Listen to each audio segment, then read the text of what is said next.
नमस्कार दोस्तों, क्या हमारा देश तानाशाही की ओर गिरता जा रहा है? एक महीने पहले ये सवाल जब मैंने आप लोगों से पूछा था, जाहिर सी बात है बहुत से लोगों को शॉकिंग लगा था।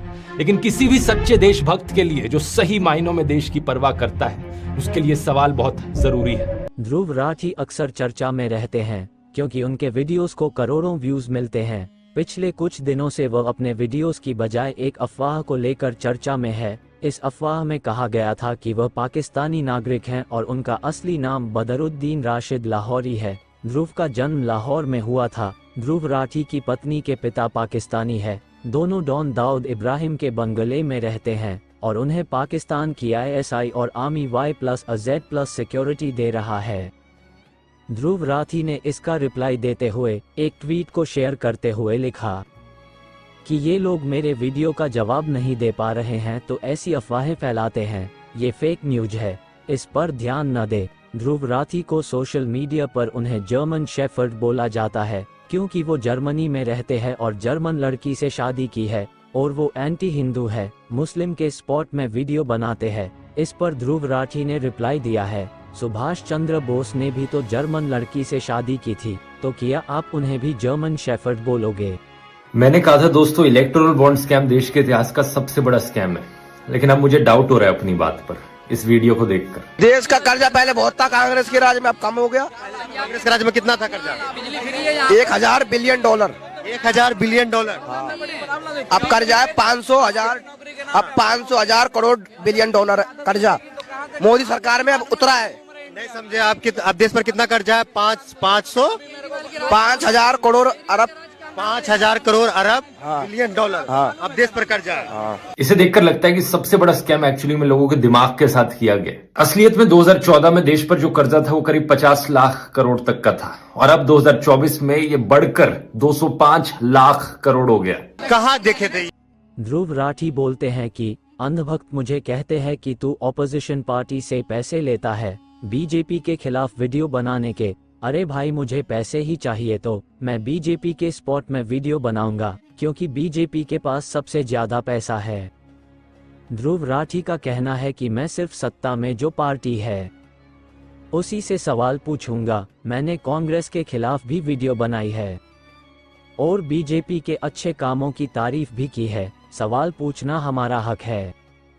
सवाल उसी से पूछा जाता है जो पार्टी पावर में होती है।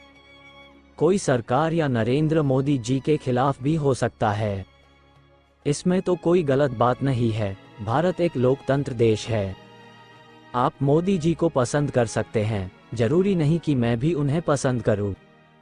निश्चित रूप से हम इस पर बहस कर सकते हैं या हम असहमत हो सकते हैं, लेकिन एक बात यह है कि हम किसी को केवल इसलिए राष्ट्र विरोधी नहीं कह सकते क्योंकि वे मोदी जी को पसंद नहीं करते हैं। मेरी किसी से कोई दुश्मनी नहीं है, मैं सिर्फ अपनी वीडियो में वही बताता हूँ जो देश में हो रहा है। साथ ही कई समाचार चैनल हैं जो नरेंद्र मोदी की प्रशंसा करते रहते हैं।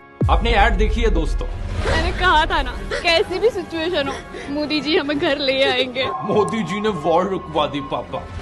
वॉर रुकवा दी पापा। ये एक बहुत बढ़िया उदाहरण है दिखाने के लिए कि कैसे मोदी सरकार देश की जनता का ब्रेन वॉश कर रही है। हमारे मोदी जी से महीनों से चल रहा मणिपुर का वायलेंस तो रोका नहीं गया, कहां से रशिया की वॉर रोकेंगे जाकर? ये बात सरासर झूठ है, कोई वॉर नहीं रोकी गई। विदेश मंत्रालय के स्पोक्स पर्सन ने भी यही चीज कही थी।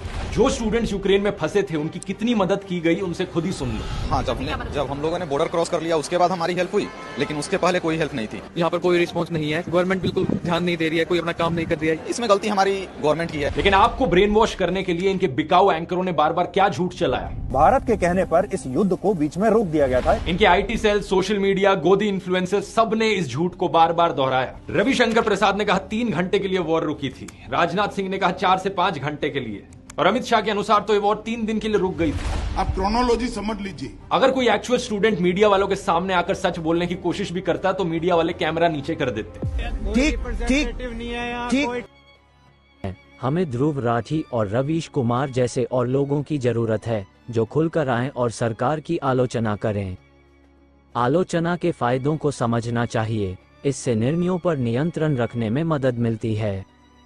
आखिरी बार मैंने पढ़ा था कि सरकार को इसकी परवाह नहीं है कि आप क्या सोचते हैं, भले ही यह नोटबंदी के दौरान हुआ दर्द हो या जीएसटी को जल्दबाजी में लागू करने के कारण हुआ हो।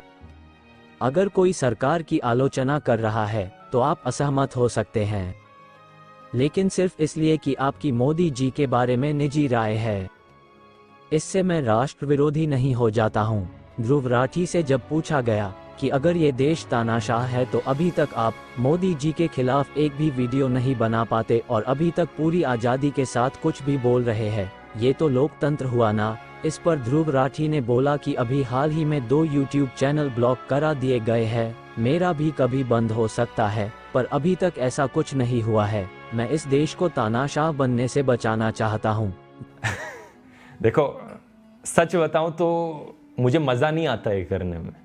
मुझे मज़ा तो अपने एजुकेशन वीडियोस बनाने में आता है, पैसे भी वहीं ज़्यादा मिलते हैं, स्पॉन्सर्स भी वहीं ज़्यादा आते हैं, और इससे जो कंट्रोवर्सी है वो भी नहीं होती। तो मेरी रेपुटेशन के लिए, पैसों के लिए, हर चीज़ के लिए, अपनी पर्सनल एंजॉयमेंट के लिए वही वीडियोस बनाने बेहतर थे। लेकिन मैंने ये देखा कि आज जब इतना बड़ा देश, हमारा देश इस हालत में गिरते जा रहा है, अगर हम आवाज़ नहीं उठाएंगे तो कौन उठाएगा? लेकिन इलेक्टोरल बॉन्ड तुम्हारा देखेगा कौन? क्योंकि अभी तो अरविंद केजरीवाल को भी उसी शाम को ही अरेस्ट कर लिया जाता है जब फाइनल डेटा बाहर निकलता है। एक मुद्दा नहीं है, अरविंद केजरीवाल की अरेस्ट हो, कांग्रेस के बैंक अकाउंट फ्रीज करना हो, इलेक्टोरल बॉन्ड्स हो, ये सब एक दूसरे से लिंक्ड है। पिछले 60 साल में आपने कई बार कांग्रेस के सभी प्रधानमंत्रियों के मुंह से, उनके सभी नेताओं के मुंह से एक ही बात सुनी होगी, गरीब गरीब गरीब गरीब गरीब गरीब गरीब गरीब गरीब गरीब गरीब गरीब गरीब। हिंदुस्तान में करोड़ों आदमी, उनकी हालत अच्छी हो, उनकी गरीबी दूर हो।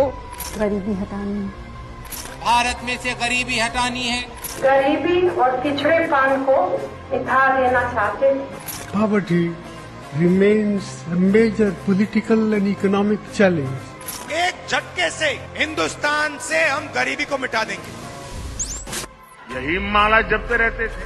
आपके आशीर्वाद से 10 साल में इस देश के 25 करोड़ लोगों को गरीबी से बाहर निकालने में हमें सफलता मिली। मोदी की गारंटी, चारों तरफ हर जगह यही ऐड छाप रखी है। कुछ दिन पहले एक भाषण में गारंटी दी थी भ्रष्टाचार को लेकर। मेरी गारंटी है, भ्रष्टाचार हटाओ। इस गारंटी की असलियत सुनो। Himanta Biswa Sarma 10,000 crore Saradha chit fund scam का आरोप अब बीजेपी में है। नवीन जिंदल 21,000 करोड़ कोलगेट स्कैम का आरोप अब बीजेपी में है। Ashok Chavan Adarsh housing society scam का आरोप अब बीजेपी में है। सिसोदिया के लॉयर ने यही चीज बताने की कोशिश करी थी दिल्ली हाईकोर्ट को कि यहाँ पर कोई मनी ट्रेल नहीं है। इनफैक्ट इस पॉलिसी से देश की जनता को फायदा हुआ क्योंकि सरकार का रेवेन्यू बढ़ गया था इस पॉलिसी की वजह से, जिसको बाद में इस्तेमाल। आपको क्या लगता है दोस्तों, ध्रुव राठी का यूट्यूब चैनल बंद होना चाहिए या नहीं? कमेंट में बताओ। वीडियो को लाइक करें और चैनल को सब्सक्राइब जरूर करें। Thank you.